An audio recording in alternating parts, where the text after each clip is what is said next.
अस्सलाम वालेकुम। अज मैं तुहानू दसांगी आलू के पराठे किस तरह बनाई देने। जिवें कि आलू मैं पहले उबाल ले ने अद्धा किलो। उबालन का तो पता ही है ना किस तरह उबाली देने। तो एक चम्मच जीरा है, एक चम्मच सुक्का धनिया है, एक चम्मच मिर्चा है, अद्धा चम्मच नमक है, तो एक प्याज है, 3-4 मिर्चा ने, अनारदाना है और हरा धनिया है। मसाला बनाने हैं तो तुम देखो कि बनाई दा किस तरह। इंज करके फेर देने।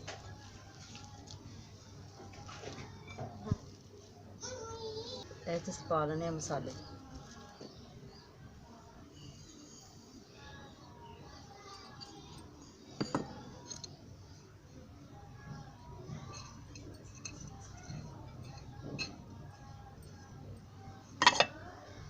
इन्हों असी ना रलाना चंगी तरह।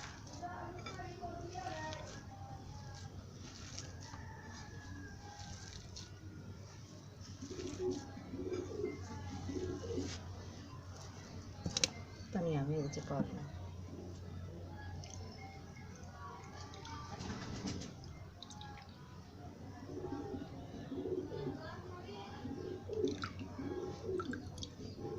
जिन्नी जरूरत धनिया की, जिन्ना धनिया पेगा ना उन्नी हरी हरा लगेगा, मज़ेदार लगेगी रोटी।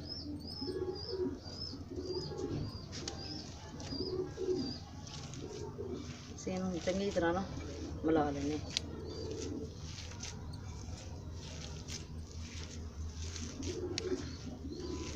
पीठी साड़ी चंगी तरह रल जाएगी, एक जान हो जाएगी, नमक मिर्चा सही हो जानी है।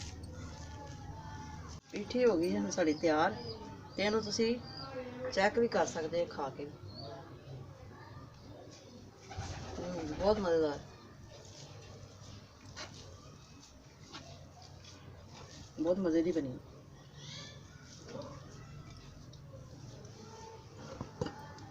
चलो जी हम असी पकाने रोटियां। रोटियां तुहानू दस्से किस तरह पकाई दी। फिर असी पा लेने अग।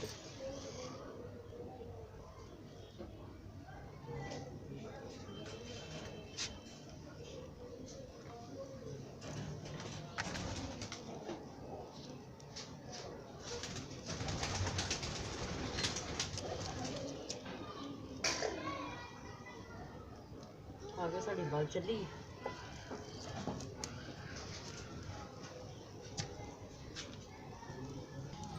जी अग साड़ी हो गई जी तैयार। असी कर रहे हैं पेड़े।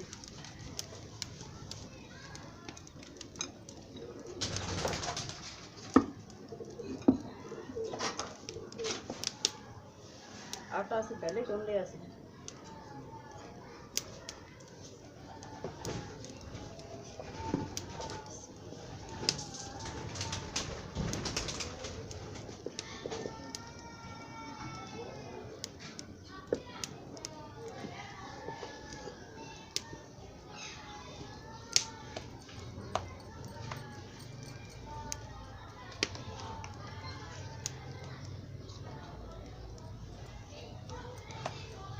दो पेड़े कर लेने। टिक्कियां बनानियां है।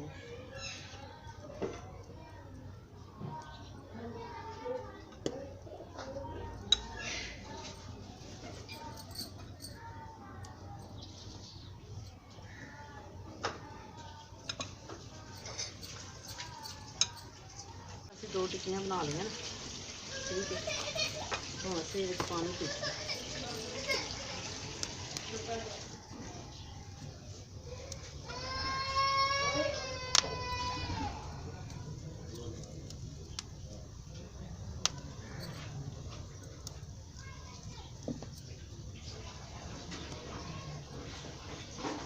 साड़ी पिठी पै गई।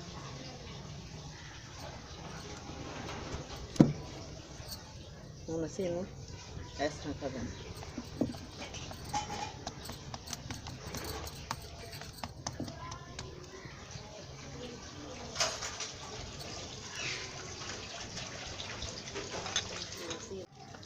रोटी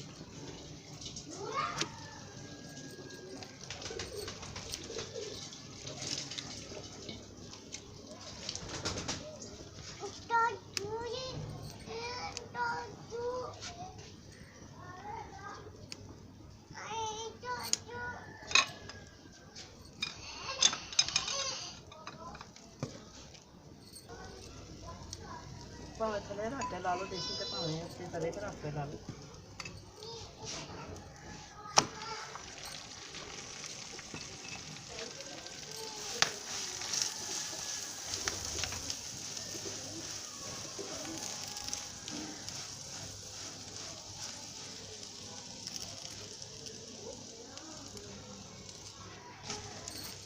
ਸਾਡਾ ਹੋ ਗਿਆ ਪਰਾਠਾ ਤਿਆਰ।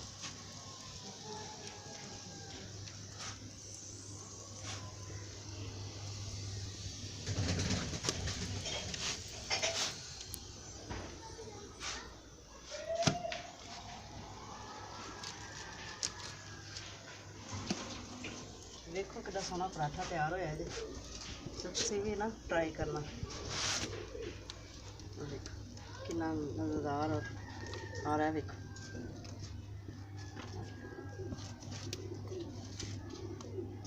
अंदरों भी कितना सोहना है। जिस तरह जिस तरह खोलोगे खुलता जाएगा।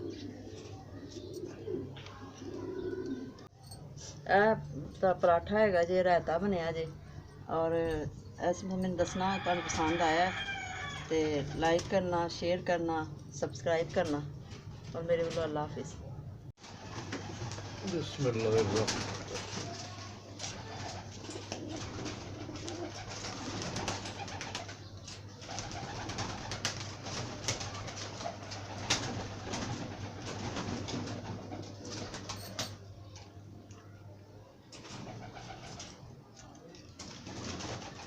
माशाल्लाह बहुत वधिया बनी है और बहुत मज़ेदार है।